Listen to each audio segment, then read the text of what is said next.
It may go down as White House counsel Don McGahn and his attorney Bill Burke's Thelma and Louise moment, the day that the New York Times reported that the president's lawyers in the Mueller investigation, that would be Ty Cobb and John Dowd, were overheard at a steakhouse chatting loudly and casually about documents that McGahn had locked in his safe.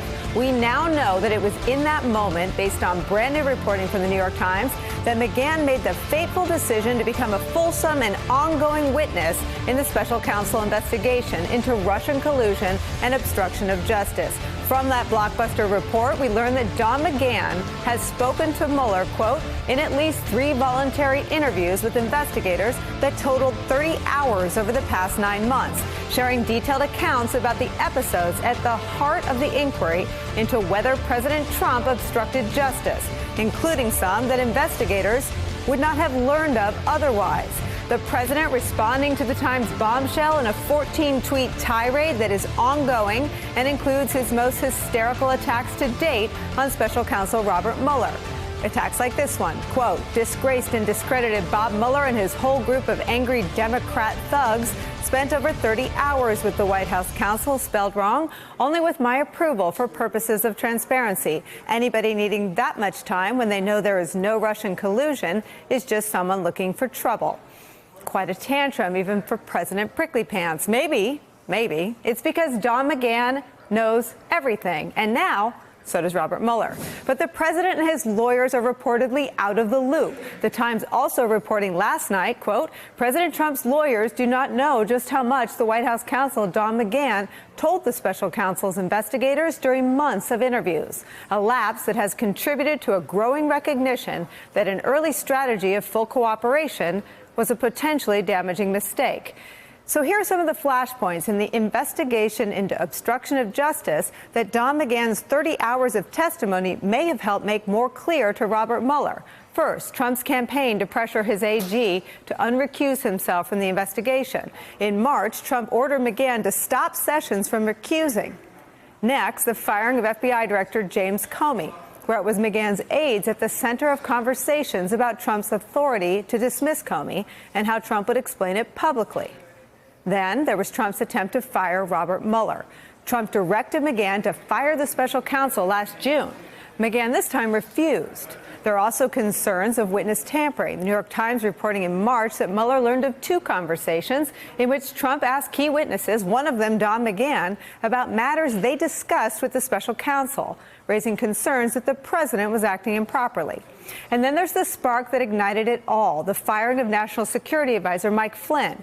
McGahn was at the center of that, too. He was the one who briefed Trump on Flynn's dishonesty and what Trump knew about Flynn's deception and when he knew he could determine whether his pressure on Comey to drop the Flynn investigation amounted to obstruction of justice. There's plenty of reason for Trump's attorneys to worry. Now, joining us from the New York Times, Chief White House correspondent Peter Baker, political reporter Ken Vogel, Frank Figliuzzi, a former FBI Assistant Director for Counterintelligence, is also back. And with us at the table, Betsy Woodruff, politics reporter for the Daily Beast. Let me start with you, Peter, and on this reporting, which seems to have ignited, even for this president, a particularly overheated and hysterical response. 14 tweets since this article first posted on Saturday, just on the topic of the reporting itself, Don McGahn, and the special counsel investigation. This has obviously struck a nerve. Well, it has struck a nerve. And as you point out, he's taken this to a new level. I mean, his tweets this morning, for instance, use adjectives to describe Robert Mueller that he hasn't done before. He's attacked Robert Mueller's operation and his special counsel investigation, but he hasn't used words like discredited and disgraced to describe Mueller specifically before. That seems to be, one more level up for him. He's trying to, in fact, make that a reality. He's trying to discredit Robert Mueller. But obviously, what he's worried about is what Don McGahn could have told Robert Mueller and his prosecutors, because he doesn't really know. I'm sure Don McGahn has given him, and the other lawyers around him, his take on what has been said. But nobody other than Don McGahn, his lawyers, and the special counsel himself really know what he's told him. So that's what's got to be worrying President Trump at this point, because Don McGahn was in the room for a lot of these really important moments. Ken Vogel, I want to play you something that one of your colleagues, Mike Schmidt, said on The Daily this morning about the extent of what McGahn knows, and we'll talk about it on the other side. I still don't think they appreciate the extent to which McGahn has cooperated. We don't know everything that McGahn did, but it's more than they think. Ken Vogel, how can this be the case that this far into it, and despite Rudy Giuliani going out on the shows yesterday and saying, oh, you know, he briefed John Dowd and they were aware, it seems like if you look at all the flashpoints in the obstruction of justice prong of the investigation, Don McGahn is potentially a pretty incriminating witness if the president is found to have obstructed justice. Yeah, absolutely. You laid out some of those flashpoints, Nicole. They deal with the firing of James Comey, the pressure on Attorney General Sessions to unrecuse himself from the investigation, and all manner of other pushback. Not to mention, setting aside the obstruction case after the Mueller investigation started, Don McGahn was there at the center of the campaign during pivotal moments. He was one of the earliest hires of the campaign. He would have potentially had insight into some of the key moments during the campaign that Mueller is looking at, including the June 2016 Trump Tower meeting. And it's just really legal malpractice. That it's not one or the other. You don't have to completely cooperate or completely assert executive privilege. What could have happened here is that the president's lawyers could have briefed Don McGahn's lawyers or asked them ahead of time before he went in to talk to Mueller, what are the types of things that he intends to talk about? Where might there be particular issues that we would like to assert privilege? They didn't do any of that. Now they're scrambling, and Donald Trump, as you and Peter just discussed, is freaking out in plain view for the world to see on Twitter. That could be a new bumper sticker. Donald Trump is freaking out in plain view for the world to see. Frank, let me ask you one to pick up on that. Tell us what that looks like to an investigator. And let me just read you a quote from the report on Saturday. A prosecutor would kill for that. Oh, my God, it would have been phenomenally helpful to us. It would have been like having the keys to the kingdom. That was from Solomon Weissenberg, Deputy Independent Counsel in the Whitewater investigation. How valuable is it to have somebody who was, as Ken was saying, wasn't just at the scene of the potential crimes in the obstruction investigation, but possibly had a window into everything that happened during the campaign, where it's being investigated as to whether or not a conspiracy was underway between the Trump campaign and the Russians? It's particularly valuable as it goes toward obstruction of justice, because remember, and your viewers know now, proving obstruction is about proving intention to obstruct, mindset. When you have the White House counsel talking to you for 30 some odd hours voluntarily, this is not talking about the ball game. This is talking about what's going on inside the president's head.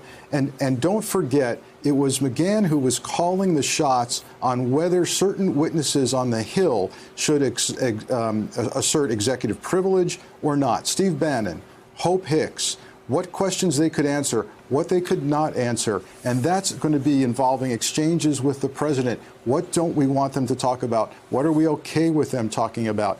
This all goes toward a tremendous progress now toward obstruction of justice. And let's get in the weeds for a second, Peter Baker. This is also about saving Don McGahn from getting thrown under the bus should an incriminating report come out that finds that the president did obstruct justice. This has the effect of, and again, I don't know anybody's motive, but this has the effect of exonerating him in terms of crafting a strategy of cooperation. It makes abundantly clear that the strategy was created by Ty Cobb and John Dowd. And Christie seems to be on board in the Save Don McGahn strategy. Let's watch him from yesterday.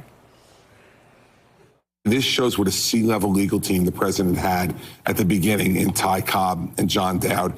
You never waive that. Absolutely not. And it put Don McGahn in an impossible situation, because once you waive that privilege and you turn over all those documents, Don McGahn has no choice then but to go in and answer everything. Every question they can ask him. And this is not in the president's interest. It wasn't in the president's interest. And if he had gotten good legal advice at the time, he would have done something a little bit less than that. I'm confident. It's bad legal advice, bad lawyering, and this is the result of it. So Chris Christie, obviously on the Save Don McGahn team. Is it going to work? Well, look, Yeah, look, he makes a point there in terms of obviously, you're not wanting Don McGahn to go in there because he could provide insight into what the thinking was behind all these different decisions. If you're in the room when the president is making the decision to fire Jim Comey, when he's making the decision to go after Jeff Sessions, and Don McGahn is there to hear everything and then passes that along to the special counsel, that obviously could be incriminating. Now, I don't know whether or not they could have necessarily successfully stopped him from doing that. Keep in mind that, during Nixon, during the Clinton, episodes, courts rule against the idea that a government-paid attorney has attorney-client privilege with the president. Now, obviously, he could try to assert executive privilege, he could try to assert an attorney-client privilege, but those things have been whittled down by the courts over the years. It's not clear that Don McGahn could have gotten away with not testifying or not talking to the prosecutors in the first place. Having said that, it's also important to remember he's a lawyer, and he doesn't want to be caught on the wrong side of, something that might be looking illegal to Bob Mueller and his team of prosecutors, and he's going to do what he can to make sure that he's not violating what he sees, at least, as both his legal ethics and, of course, his self-interest. Betsy, Peter raises a great point. This was more than just Don McGahn going along with a legal strategy he didn't agree with and hadn't bought into. This was about Don McGahn trying to save himself. There was concern that what Ken overheard Ty Cobb and John Dowd saying was an effort to lay this all at his feet, that Don McGahn has things locked in his safe, that Don McGahn isn't turning anything over. I think he said loudly, Ken, jump in if I get this wrong, but something to the effect of, President didn't do anything wrong, we're going to turn everything over.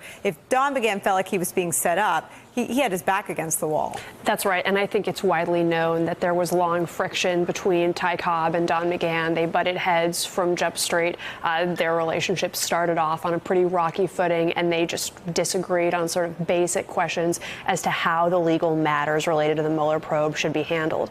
One thing I can tell you about this McGahn issue, I had a conversation earlier this afternoon with a person quite close to the president's legal team who said that they're thinking on McGahn's testimony, almost they're thinking about sort of going on offense. And the way they would do that is, what I was told is that when John Dowd and Ty Cobb waived executive privilege, so many people, including McGahn from the White House, could testify to Mueller, they only waived that executive privilege for within the executive branch. So hypothetically, let's say McGahn told Mueller or gave Mueller evidence that a White House official broke the law.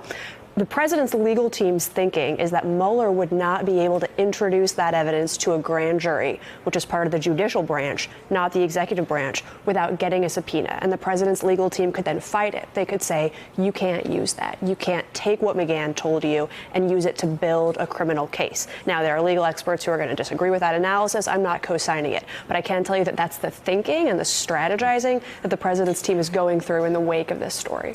Hey there, I'm Chris Hayes from MSNBC. Thanks for watching MSNBC on YouTube. If you want to keep up to date with the videos we're putting out, you can click subscribe just below me or click over on this list to see lots of other great videos.